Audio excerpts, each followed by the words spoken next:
مهمة إنسانية لإجلاء بعض العائلات من المنطقة الغربية من مدينة رفح إبان اشتياق. السلام عليكم ورحمة الله. السلام عليكم ورحمة الله. خاطر واحد يا جماعة.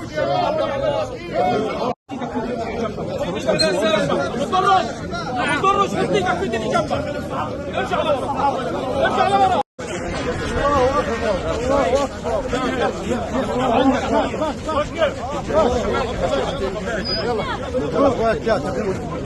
فتنتروا